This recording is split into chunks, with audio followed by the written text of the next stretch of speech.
Quirión, ¿estás ahí?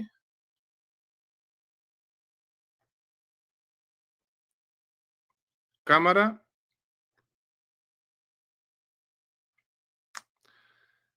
Cámara, porque no te puedo hacer entrar de lo contrario. Ah, perfecto.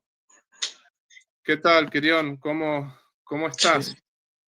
Bien, hermano, ¿cómo ha estado? Ese es mi nombre, que es algo raro, Kirion Andrés. Quirión Andrés. Ah, perfecto, Quirión. Bueno, bienvenido. ¿De dónde Sí. eres? Eh, la verdad, pues no creo en el nacionalismo, no me gusta, pues es algo de mi creencia religiosa, no me gusta creer en el nacionalismo, pero bueno, geográficamente me encuentro en Colombia, pero no creo en el nacionalismo, de una vez manejo Sí. una doctrina fuera del ¿Qué, nacionalismo. qué religión eres?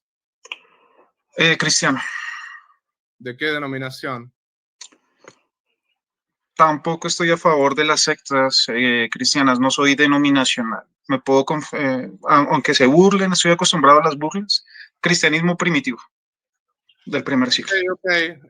Fair enough, como decimos acá en Estados Unidos. Simplemente no hay problema. Más bien dicho, yo no suelo estar de acuerdo con quien no se congrega, pero Sí me todo bien. congrego.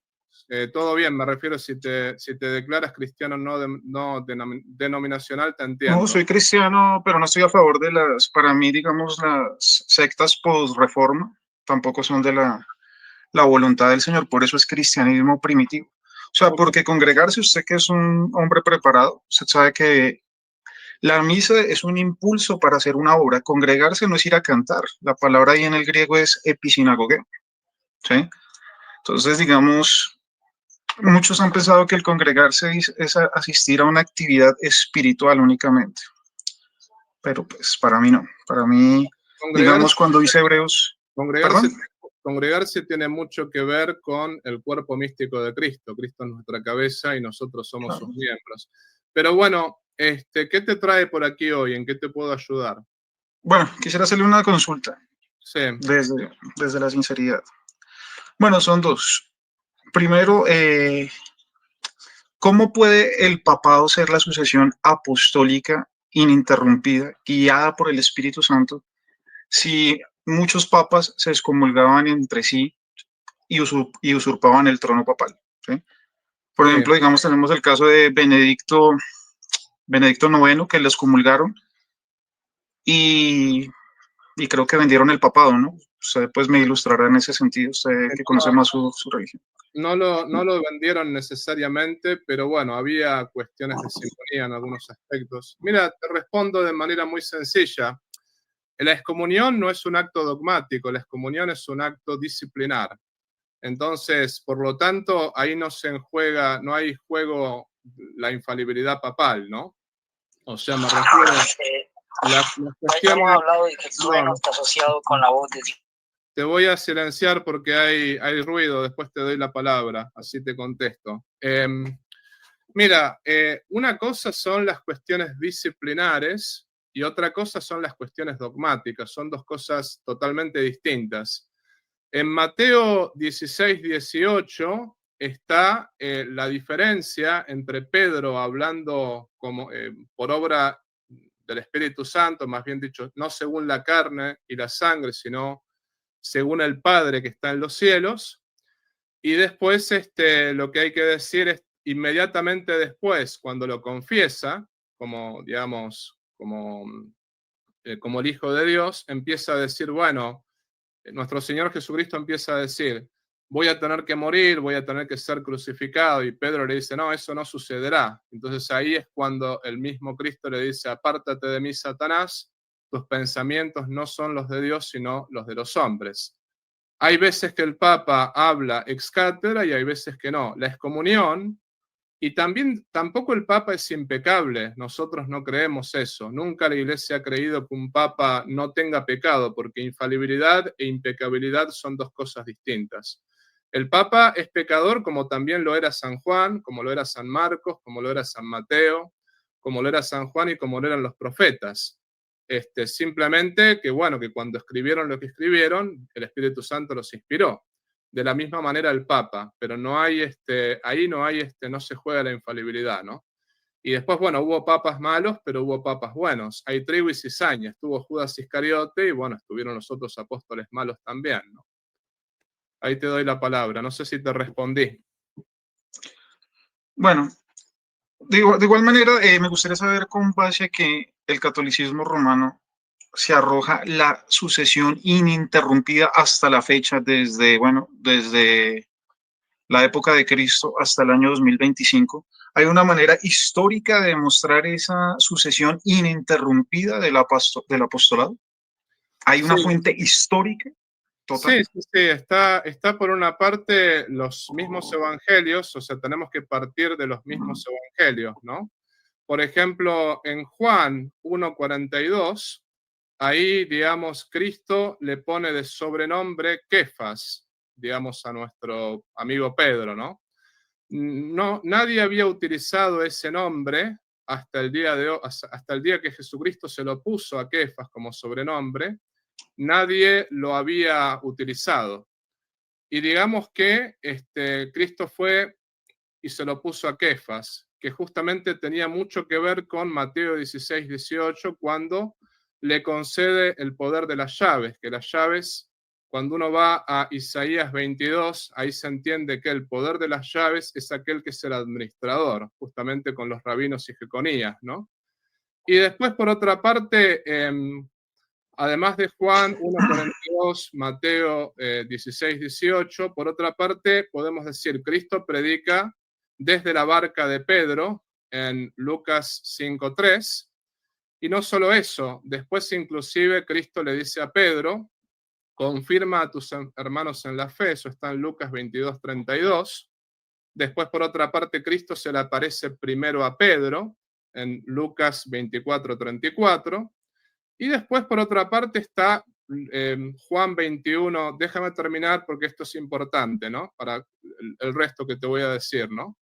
Después está en Juan 21, 15, 17. Dice, apacienta mis corderos, apacienta mis ovejas, apacienta mis corderos. Juan 10 se refiere al rebaño de Cristo. Cristo lo estaba haciendo administrador de su rebaño. Y bueno, sabemos que Pedro cumplió esta función. En Hechos es el que dirige la elección de Matías, es el que dirige la elección de Esteban, es el primero que habla ante el Sanedrín, el que recibe el primer gentil en la iglesia. Y después, por otra parte, es el que, digamos, si vamos al caso, no solamente hace todo esto, sino que Pablo recibe la mano de Pedro y de Santiago en señal de comunión, ¿no? Entonces, este Pedro que murió en Roma, justamente después tuvo sucesores, al punto tal que, por ejemplo, Clemente Romano, que era justamente el obispo de Roma, el sucesor de Pedro, lo que sucedió fue que cuando hubo un problema en Corinto, que estaba el apóstol San Juan todavía vivo, el problema no lo resolvió Juan, lo resolvió Clemente Romano, ¿no? Después lo mismo el Papa Víctor con San Ireneo de León en los años 200. Él quería, el obispo de Roma, quería excomulgar a los obispos de África porque querían celebrar la Pascua en otra fecha. Y San Ireneo de León le dijo, pará, no los excomulgues ahora, espera un poco, ¿no? Y el mismo San Ireneo eligió la sucesión de los obispos de Roma, dijo, bueno, cada obispo llega hasta los apóstoles, pero elijo la sucesión de los obispos de Roma, que son 12 hasta el momento. Eso está en Adversus Herejes, justamente, en ese libro de San Ireneo de León, ¿no? O sea que ustedes pueden hacer una continuidad histórica desde el siglo I hasta el 2025 de la sucesión apostólica ininterrumpida de Pedro. Sí, o sea, correcto. No quiere decir que en concreto tengamos todos los documentos que tú digas, bueno, desde Pedro, no quiere decir que no se haya No, perdido nada. No, me sucesión. refiero a la sucesión apostólica estuvo, pero no quiere decir que uno tenga todos los documentos desde Pedro hasta ahora, porque tampoco se conservan los originales en algunos casos de la Sagrada Escritura, si vamos al caso. Hubo textos que se han perdido. Si lo que estás pidiendo es, por ejemplo, si se conserva un libro enorme con todos los documentos desde Pedro hasta ahora, obviamente que eso que no. pero están los santos padres, entre ellos San Ireneo, ¿no? Que justamente él habló de la sucesión apostólica y de la sucesión de los obispos de Roma. Pero, O sea, pero es un supuesto, o sea, no hay una manera de comprobar la sucesión apostólica ininterrumpida. O sea, desde Pedro nombró, bueno, se está diciendo a Clemente, a Ireneo, hasta el 2025, ¿se puede mostrar eso? Para saber que es una sucesión apostólica ininterrumpida. al menos en el concilio de Cartago, en el concilio, digamos, de Hipona y en los primeros concilios de la Iglesia, están los documentos que, por ejemplo, dicen los obispos de Roma, Lino, Cleto, Clemente, Sixto, Cornelio, Cipriano, o sea, están, digamos, ¿no? Y si me tengo que guiar por la opinión de una persona que apareció en el siglo XVIII, o me tengo que guiar por esos documentos, prefiero guiarme por esos documentos. Tendrías que, en todo caso, probarme que esos documentos son falsos. Pues, o sea, pero o sea, que no es algo infalible. Por ejemplo, falló en este caso que decretaron los famosos antipapas. Estamos hablando, por ejemplo, de Benedicto IX, que los comulgaron. Ahí falló la sucesión apostólica, se interrumpió, No, ¿sí? Porque venía de Pedro, supuestamente, y se equivocaron y falló la sucesión apostólica de no, Pedro con las llaves del reino. no falló, digamos, ¿no? No falló para nada, porque el hecho de que se haya excomulgado un papa no interrumpe la sucesión apostólica. En todo ¿No lo caso, interrumpió? en todo caso, hubo 3 papas en un momento, en la época de Santa Catalina de Siena, y bueno, se determinó que el papa verdadero era Juan XXII. Lo que hubo en todo caso fue un conflicto ahí para saber quién era el papa, pero alguien era el papa y ese papa tuvo un sucesor y después más o menos arreglaron la cosa.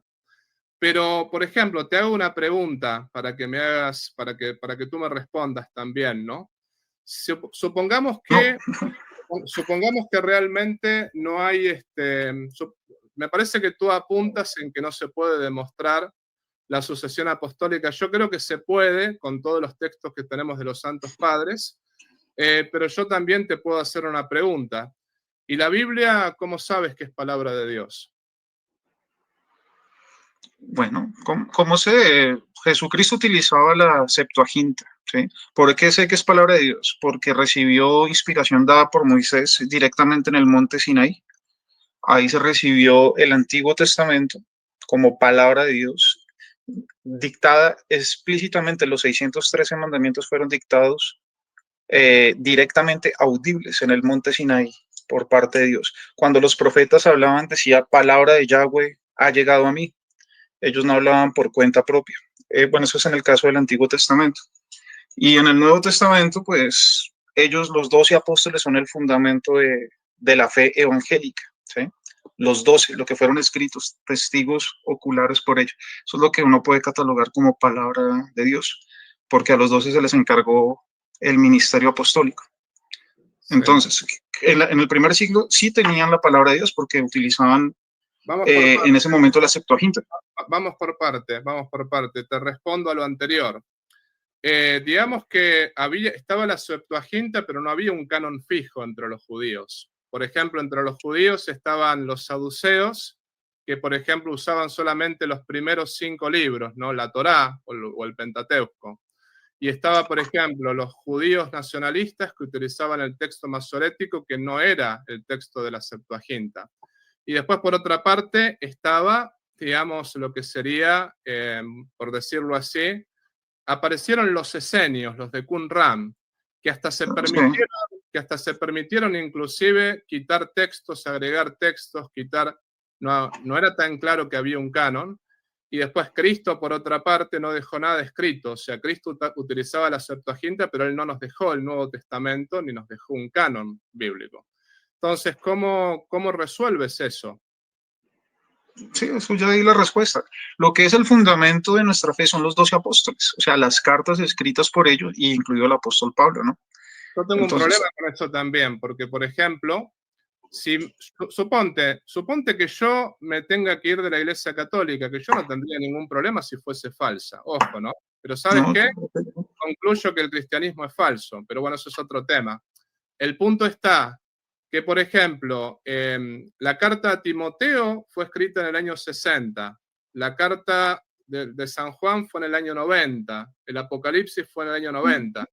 Y después, por ejemplo, había santos padres que admitían como Sagrada Escritura el Pastor de Hermas.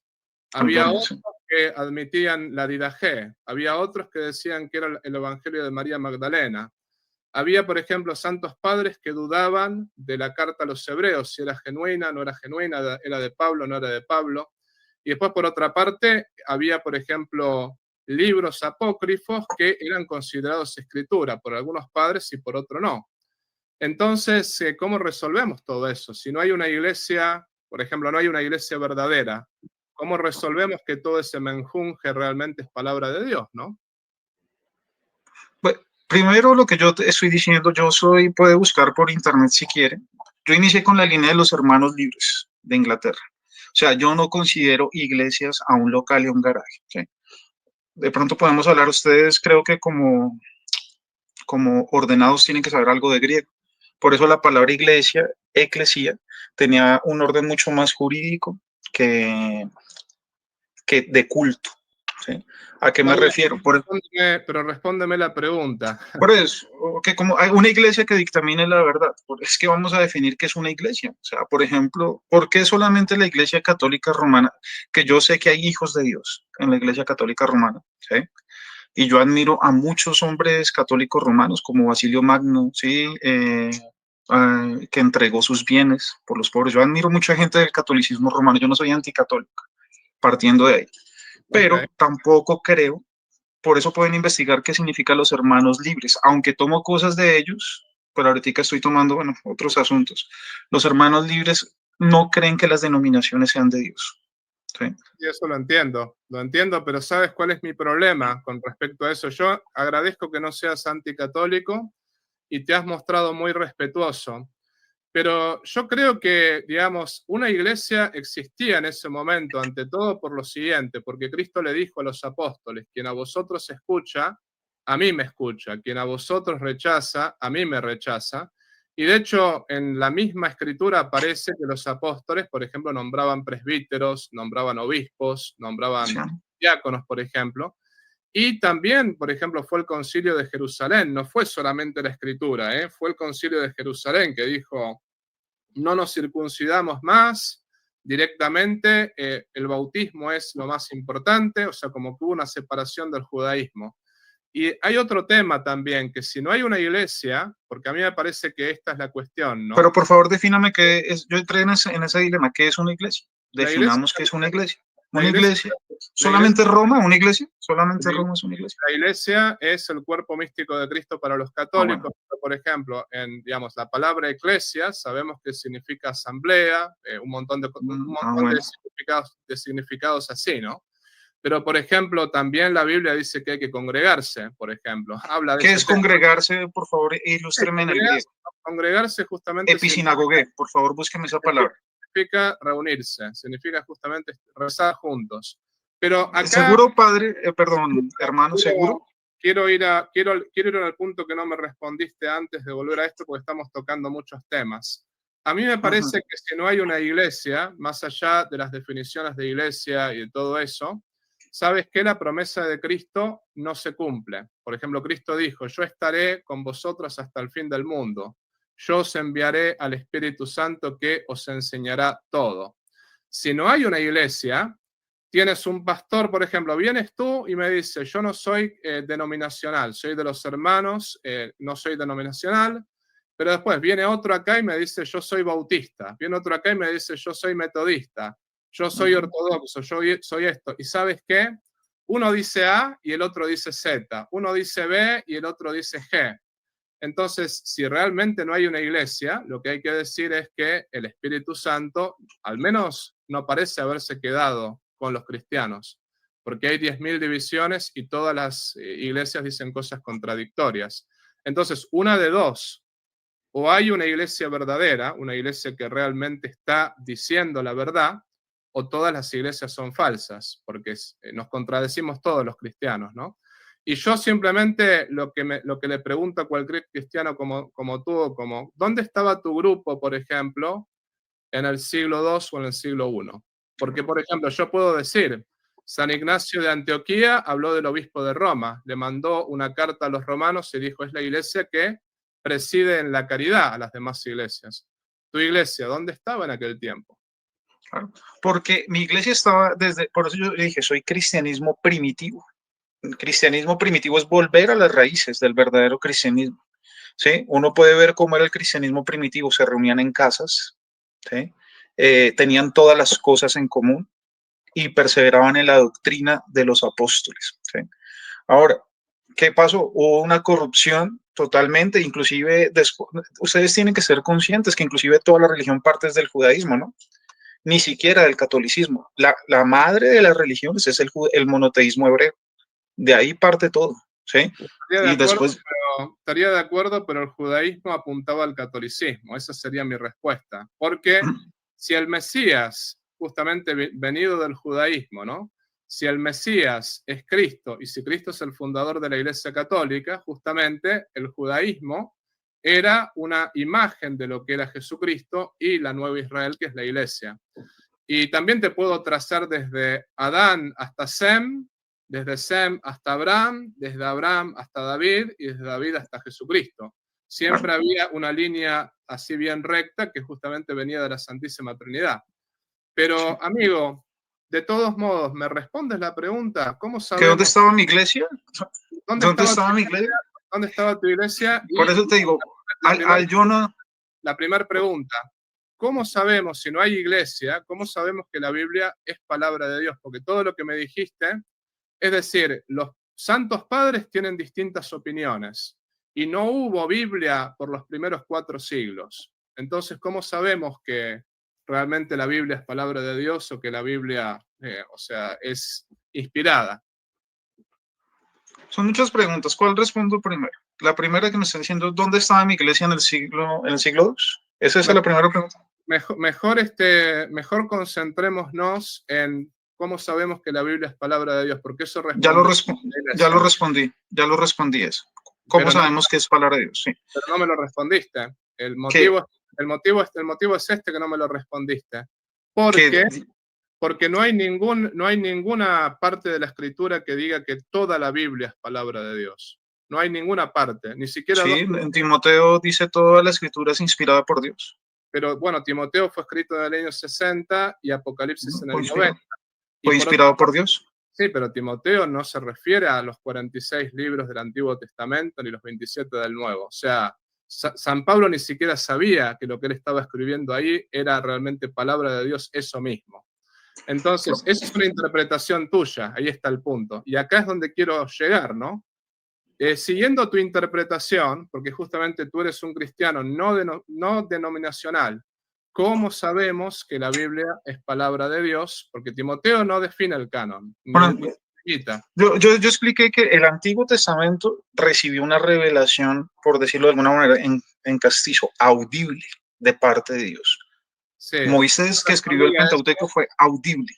Ya te respondí a eso y tenían miles de cánones, o sea, no cánones, tenían... por ejemplo, los saduceos un canon, los masoréticos otro, digamos, la Septuaginta era otra. Había, por ejemplo, también otra colección de libros y los judíos en ningún momento habían cerrado el canon ni decían que el canon estaba cerrado. Sí, en el concilio de Yania lo cerraron el canon. Tuvieron el concilio de Yania y cerraron el canon del Antiguo Testamento. Bueno, ellos tuvieron también sus concilios. El concilio de Jamnia fue discutido después en el siglo III por los rabinos que estaban en el Imperio Romano, diciendo que también habían cometido errores en ciertos libros que habían agregado, porque también esos libros los utilizaban los cristianos. O sea que en realidad lo del cerrar el canon no es exactamente así. Pero igualmente lo de Jamnia no me interesa porque es después del cristianismo. Entonces no nos tiene que importar que digan los judíos ahí, ¿no? Mi pregunta hacia ti es, ¿cómo o sea que antes no había palabra de Dios hasta que nació el catolicismo romano. No había palabra de Dios. No estoy diciendo eso. Palabra de Dios sabía, ciertamente que palabra de Dios sabía, pero no se sabía qué libros formaban parte de la palabra de Dios y qué libros no. Al menos no con certeza. Sí se sabía, la mayoría admitía el Pentateuco. Pero te pongo este ejemplo. Vamos a poner este ejemplo. Del año 33 al año 55 no hubo Biblia, porque no había nada escrito. ¿Cómo se guiaban los cristianos allí? Sí había libro, sí había, sí, ya lo cité, ya di mi respuesta, porque Jesucristo dice que le enseñó durante 40 días lo que decían de la ley y los profetas. O sea que sí tenían el Antiguo Testamento por lo menos. Pero no Y tenían esa el era nuevo. como la... ¿Y el nuevo lo aceptas tú como palabra de Dios o no? Claro, el nuevo lo acepto como palabra de Y Dios porque es el fundamento de el nuestra fe. nuevo, el nuevo no estaba y había distintos libros que algunos decían que pertenecía al nuevo y otros decían que no. Entonces, mira, hay un tema que me parece importante. No tendríamos la Biblia que tenemos ahora si no hubiese sido porque la Iglesia Católica fue la que se tomó el trabajo de decir, estos libros sí, estos libros no. Eso se hizo en Cartago, se hizo en Hipona y anteriormente se hizo en el Sínodo de Roma. No habría sino la Biblia como la que tendríamos ahora. Si hubiese habido una reforma protestante en aquel tiempo, hoy tendríamos 10.000 tipos de Entonces, libros. eso sería como un fundamento, dicen ustedes. O sea, o sea, Es los concilios fundaron el fundamento de nuestra fe, los Al, concilios. al menos lo que hay que decir es que sin el concilio no tenías realmente una Biblia aprobada. Como tampoco sabías si tenías que circuncidarte o no sin un concilio. ¿Me explico? Pero ahí, los apóstoles son el fundamento de nuestra fe, no lo que hayan dicho los padres de la iglesia, sino lo que dijeron los 12 apóstoles. Ahí no dice que el fundamento de nuestra fe A ver, sean los padres de la iglesia.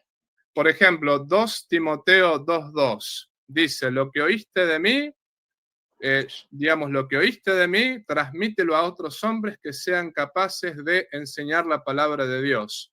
Y no solamente 2 Timoteo 2:2, por ejemplo, 1 Tesalonicenses 2:13, me parece que es 2 Tesalonicenses 2:13, ¿no? Dice,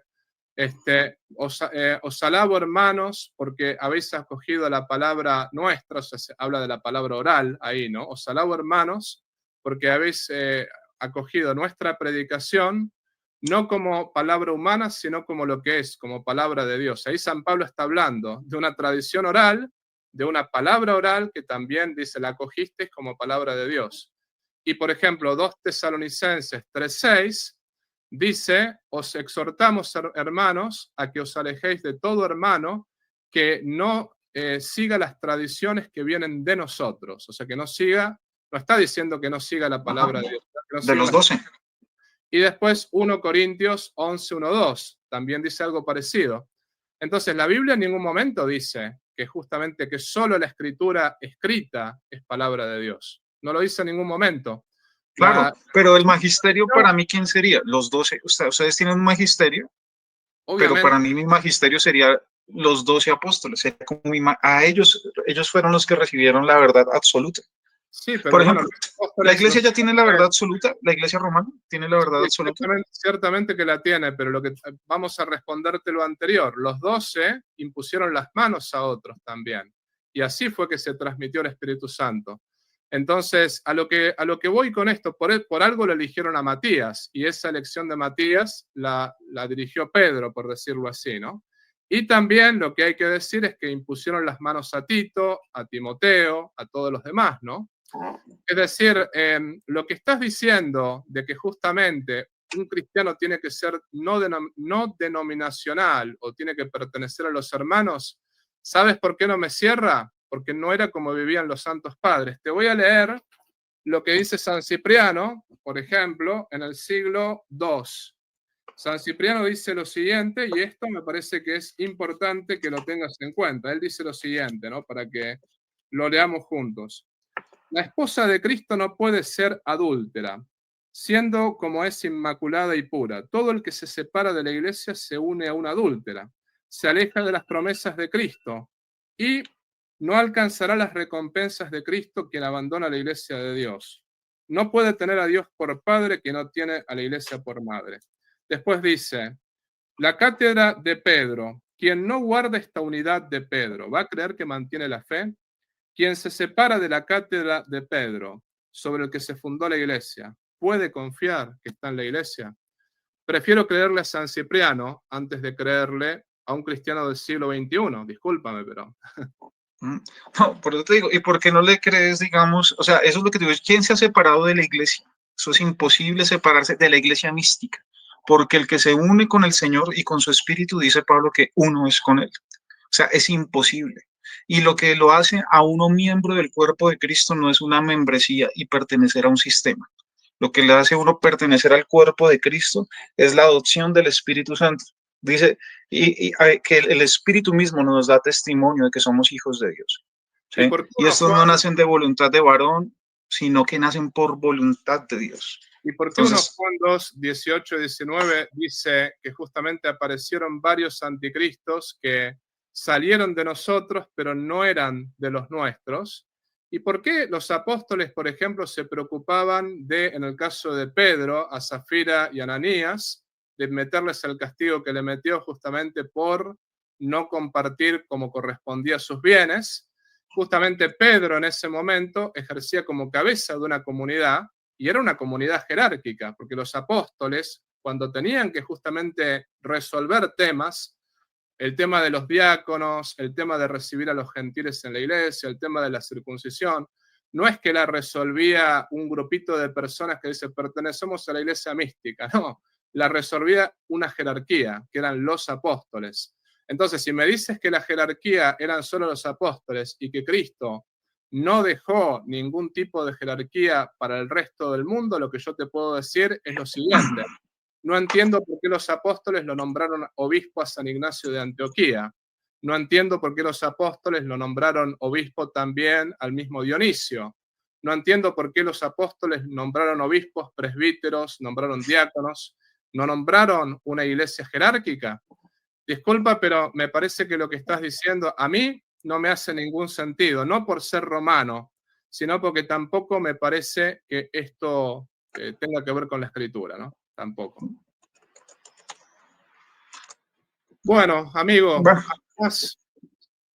señor, no, ¿Algo pues, más? igual, pues, mire, yo considero a muchos romanos, católicos romanos, como hijos de Dios. Sí, hay cosas que se pueden debatir. Lo que sí no comparto con el catolicismo romano es que se arroje ser la única iglesia, ¿sí?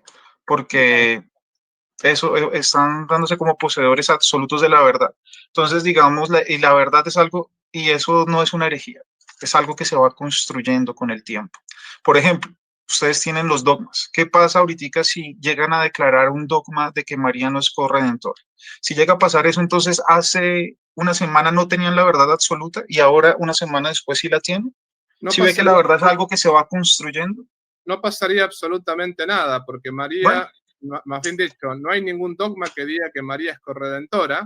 Lo único que podría pasar es simplemente que digan María es la cooperadora principal, la que más por unió eso, a Jesucristo, y le pondrían otro nombre, pero un por nombre eso. tampoco hace un problema. Y te quiero decir algo más. Eh, la verdad no es que la tenemos nosotros, sino que la verdad nos tiene a nosotros. La Iglesia Católica posee la plenitud de la verdad, pero no por sí misma, sino porque se la transmitió Jesucristo. Y yo te digo una Por cosa, eso, hermano, tú no, hermano, tú no pero le vas respóndame a esa decir, pregunta y me retiro. tú no Respóndame le esta vas a pregunta y me decir a retiro. Jesucristo a quién darle la verdad y a quién no, ¿no? Pero Por ¿qué eso, pregunta te tengo que responder, perdón? esta pregunta, o sea, si ya la iglesia tiene la verdad absoluta, la Sí. iglesia romana, católica romana apostólica, tiene la verdad absoluta, y en 15 días sale otro dogma, la pregunta es, ¿hace 15 días no tenían la verdad absoluta? ¿Sí ve? Porque ha pasado que han salido dogmas, entonces la verdad Eso, es algo que va en construcción. dogmas que realmente contradigan otros dogmas, eso no ha ocurrido nunca. Eso en 2000 años no ha ocurrido. En todo caso, habrá habido algún papa que como autor privado habrá, por ejemplo, dicho alguna estupidez. Pero el papa, y justamente la iglesia nunca ha creído que el papa es infalible cada vez que abre la boca. La iglesia eso nunca lo creyó. La iglesia ha dicho que el papa es infalible en determinadas circunstancias, no es que el papa Por anda eso, con dogmas. Pero respondo a tu pregunta, no va a pasar, o sea, no va a suceder que el próximo dogma vaya a contradecir a María Corredentora, porque un nombre, te pongo una analogía. En mi caso, soy argentino, por ejemplo. pero también soy suizo, porque soy ciudadano suizo. Entonces, si me dicen, el padre Tomás es suizo, el padre Tomás es argentino, me cambia, obviamente me considero argentino, obviamente. Pero si me dicen que soy suizo, eso también es verdad. Si me dicen, por ejemplo, que tengo sangre judía, eso también es verdad. No. Ahora, todo eso no implica que, digamos, cambie algo en el padre Tomás. Bueno, hermano, supuestamente cuando dictaminan un papa es el Espíritu Santo el que lo dictamina y se han equivocado dictaminando papas, entonces el Espíritu Santo se equivocó. No se pueden arrojar. Me parece a mí que no estás entendiendo el punto, pero bueno, no ha habido ningún papa que se haya contradecido en los dogmas, y ya te dije, el papa nunca se ha dicho que sea infalible, nunca se ha dicho que sea infalible siempre, perdón, nunca se ha dicho que sea infalible siempre, es infalible en determinadas circunstancias. Y nunca se ha dicho que el Papa sea impecable. Todo eso es invento de los no católicos en ese sentido, ¿no? Pero entonces, Lo que te quiero decir es lo siguiente. No me respondiste ninguna de mis preguntas y en ese sentido permanezco católico. Que Dios te bendiga. Yo no estoy tratando de convencer a nadie de que salga una religión. Tengo que hacer pasar a otros, discúlpame. Okay. Entra cuando quieras. Este es tu espacio. Pero bendiciones, hermano. Y prefiero ser católico por ese motivo, porque justamente al menos la Iglesia Católica en Cartago, en Hipona y también en el Sínodo de Roma formó la Escritura, y al menos San Ignacio de Antioquía dijo la Iglesia de Roma es la que preside en la caridad a las demás iglesias. Pero bueno, lo seguimos conversando en otra oportunidad. Chao, chao. Bueno, gente, interesante, ¿no? Interesante. Yo, la verdad, lo que quiero decir es, al respecto de todo esto, es muy educado este muchacho. O sea, muy educado y no me pareció mal educado. O sea, les pido siempre en el chat, tienen que realmente rescatar estas cosas, porque muchas veces entra gente que no es demasiado educada. Así que yo agradezco acá a Quirios que entró y que realmente fue muy educado. Eso es para aplaudir, ¿no? Así es como se habla. No nos pusimos de acuerdo y obviamente, el cristianismo no denominacional, con todo respeto al muchacho ya terminamos de hablar todo, pero el cristianismo no denominacional no tiene ningún tipo de sentido porque en la escritura los cristianos se congregaban, ¿no? Entonces, con todo respeto, eso es así, ¿no? Si te gustó el video, por favor, ponle like, suscríbete a este canal, comparte este video y activa la campanita de la notificación. También, si deseas colaborar económicamente con este apostolado virtual, te invito a hacerlo por PayPal, también por un super chat, o puedes unirte al canal como miembro. En la descripción de este canal vas a ver el modo concreto cómo colaborar con este apostolado. Si no puedes colaborar económicamente, no te preocupes. Este apostolado es gratuito y todos los videos son gratuitos. Lo más importante es que compartas este video con las personas que estén a tu lado. La idea es llegar a todo el pueblo de Dios y la idea es poder predicar el evangelio para mayor gloria de Dios y la salvación de las almas. Por otra parte, te quiero avisar que todo el dinero que se recaude con este apostolado virtual va a ser enviado para familias necesitadas y para mejorar esta misión en el sexto continente. Desde ya te agradezco por todo lo que puedas hacer por cada uno de nosotros. Y te pido también que reces por mí y yo rezo por ti. Viva Cristo Rey, viva la Virgen y viva el Patriarca San José.